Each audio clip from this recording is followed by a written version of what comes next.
सर्वांना माझा नमस्कार। आज आपण एक पारंपरिक रेसिपी साटोरी पाहणार आहोत।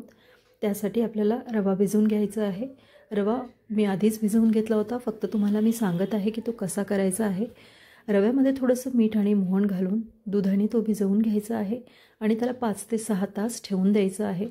5-6 तासानंतर त्याला बत्त्याने कुटून अगदी सॉफ्ट करून घ्यायचं आहे। त्यातला एक मोठा गोळा तोडून पोळपाटावर आपल्याला अशा पद्धतीने तो लाटून घ्यायचा आहे। हा जो गोळा आहे तो अतिशय पातळ किंवा अतिशय जाड असा लाटायचा नाही आहे, तो मध्यम आकारात आपल्याला लाटायचा आहे। नंतर त्यावर हाताच्या साहाय्याने तूप पूर्णपणे स्प्रेड करून घ्यायचं आहे। याच तुपावर आपल्याला साटा लावायचा आहे। हा साटा तुम्ही तांदूळाची पिठी आणि तूप किंवा कॉर्नफ्लॉवर आणि तूप असा देखील करू शकता। बोटाच्या साहाय्याने ही पूर्ण पोळी अशा प्रकारे आपल्याला आत वळवून घ्यायची आहे। ही आत वळवून घेतल्यानंतर याला हलकंसं हाताच्या साहाय्याने थापून घ्यायचं आहे आणि याचा एक रोल तयार करायचा आहे। हा रोल वरच्या बाजूनी आणि खालच्या बाजूनी बंद करून घ्यायचा आहे आणि चिमटे देत देत या रोलला आपल्याला पूर्णपणे सील करून घ्यायचं आहे, जेणेकरून आतला साटा बाहेर पडणार नाही।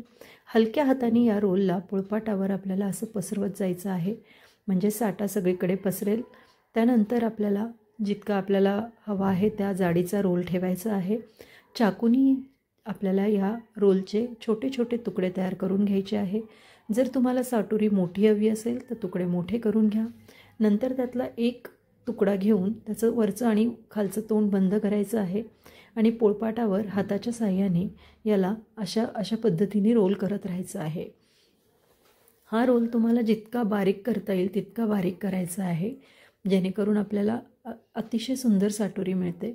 जाड जरी तुम्ही रोल ठेवला तरीही चालेल।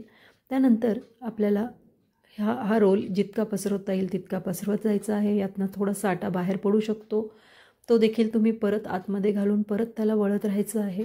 2 बोटाच्या साहाय्याने याची अशी वळकटी तयार करून घ्यायची आहे। हाताच्या साहाय्याने थोडासा दाब देऊन त्याला बाजूला ठेवून द्यायचं आहे। आता सारण तयार करण्यासाठी मी थोडंसं गव्हाचं पीठ घेतलं होतं, 1 वाटी, ते तुपामध्ये भाजून घेतलं होतं। हे व्हिडिओमध्ये मी दाखवलेलं नाही आहे, फक्त सांगते आहे तुम्हाला की ते कसं करायचं आहे। नंतर थंड झाल्यावर त्यामध्ये साखर, वेलची पूड, जायफळ पावडर टाकून दुधाने त्याला भिजवून घेतलं होतं आणि त्याचे छोटे छोटे पेढे तयार करून घ्यायचे आहेत आणि त्यातला एक पेढा आपल्याला या साटोरीमध्ये सारण म्हणून भरायचं आहे। आता या सारणामध्ये मी गव्हाचं पीठ वापरलं आहे, तुम्ही ड्रायफ्रूट्स, खोबरं असं देखील वापरू शकता। आता याचं तोंड पूर्णपणे बंद केल्यानंतर दोन्ही हाताच्या साहाय्याने याला आपल्याला एक छोटासा त्याचा पेढा तयार करून घ्यायचा आहे। हा पेढा पोळपाटावर थोडंसं तूप लावून लाटायचं आहे। बारीक पातळ किंवा आपल्याला जाड असा लाटायचा नाही आहे, मध्यम आकारावर ही पुरी अशी तयार करून घ्यायची आहे। आता गॅसवर मंद आचेवर आपल्याला तूप ठेवायचं आहे। नंतर झाऱ्याच्या साहाय्याने हे तूप त्यावर सोडत राहायचं आहे। अशा पद्धतीने ही साटोरी एकदा अलटपलट करून पांढऱ्या रंगातच ही साटोरी आपल्याला हवी आहे। ही साटोरी अतिशय चविष्ट आणि छान लागते। कधीतरी करून बघायला ही रेसिपी नक्की चांगली आहे। आवर्जून एकदा तरी नक्कीच करून पहा।